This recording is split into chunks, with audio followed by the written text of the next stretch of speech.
જય ધન્વંતરી મિત્રો. અધારણીય વેગ અંતર્ગત આપણે આજે નિંદ્રા ઊંઘ માટેના વેગને ધારણ કરવાથી થતી મુશ્કેલીઓ વિશે ચર્ચા કરીશું. આમ તો આપણું સમગ્ર શરીર આહાર, નિંદ્રા અને બ્રહ્મચર્યથી સર્વશ્રેષ્ઠ બની શકે છે અને માત્રાપૂર્વકનો પૌષ્ટિક આહાર જેટલો અગત્યનો છે એટલી જ અગત્યની નિંદ્રા છે. માટે આ નિંદ્રાના વેગને જો આપણે બળજબરીપૂર્વક રોકવામાં આવે અથવા કોઈ કાર્યના ભારના કારણે ઉજાગરો કરવામાં આવે તો ઘણી બધી મુશ્કેલીઓ સર્જી શકે છે. એના વિશે આપણે આજે ચર્ચા કરીશું. તો મિત્રો, પ્રાચીન ભારતીય ચિકિત્સા, આયુર્વેદ ચિકિત્સાનું માર્ગદર્શન આપતી મારી આ ચેનલને આપ સબસ્ક્રાઈબ કરશો.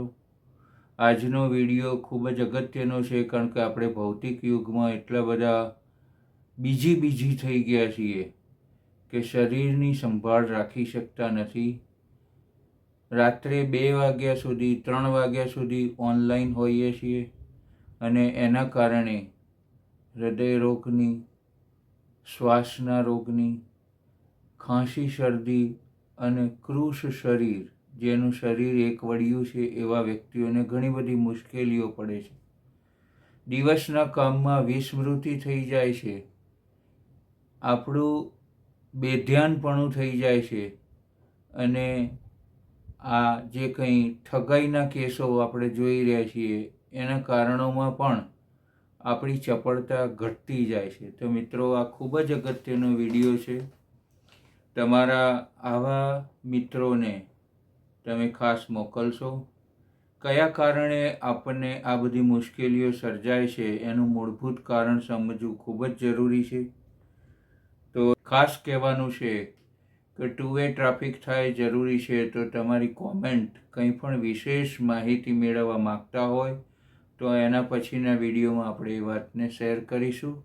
તમે કોમેન્ટમાં જે કંઈ રજૂઆત લખશો એના વિશે ચર્ચા કરીશું.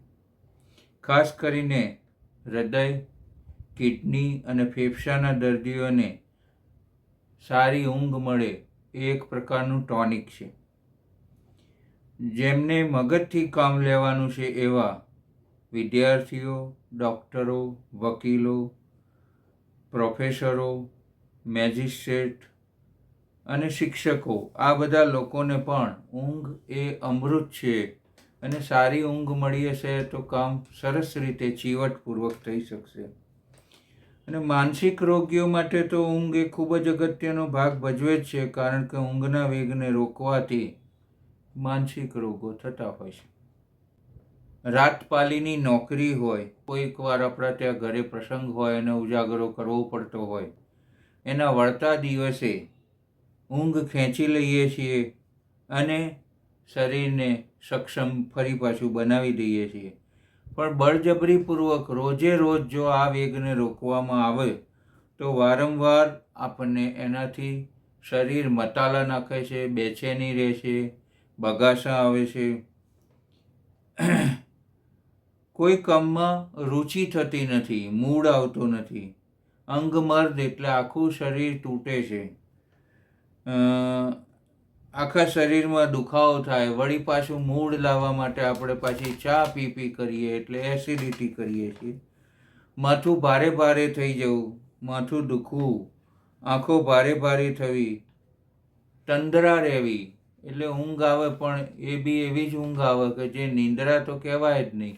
તો આપણે પછી રોજે રોજ માટે તંદ્રાના શિકાર બની જઈએ છીએ અને એમ કરતાં હૃદય રોગ સુધી પહોંચી જવાય છે. મિત્રો, તો ક્યારેય ઊંઘના વેગને રોકવો ન જોઈએ. 24 કલાક કુદરતે જે આપ્યા છે એમાંથી 8 કલાક આપણે આપણા વ્યવસાય માટે ફાળવીએ છીએ, વિદ્યાર્થીઓ અભ્યાસ માટે ફાળવે છે.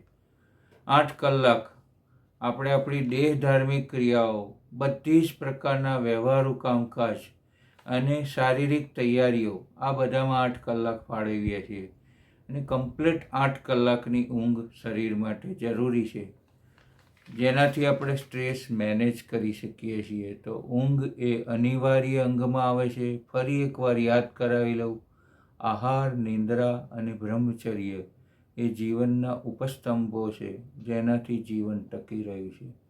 મિત્રો, ક્યારેય ઊંઘના વેગને રોકશો નહીં. કોઈ જ કામ ના હોવા છતાં બીજી દેખાવ, દોડ કરવો એ આપણે આપણી જાતને જ છેતરી રહ્યા છીએ. એટલા માટે પોતાની જાતનું, પોતાના સ્વાસ્થ્યનું રક્ષણ કરવા, શરીરને સક્ષમ રાખવા, લાંબા સમય સુધી યુવાનીને ટકાવી રાખવા અને દરેક કામમાં ધી, ધૃતિ ને સ્મૃતિનો સરસ રીતે યોગ થઈ શકે એટલા માટે ઊંઘ જરૂરી છે. મિત્રો, ઊંઘના વેગને રોકવું ન જોઈએ. જય ધન્વંતરી.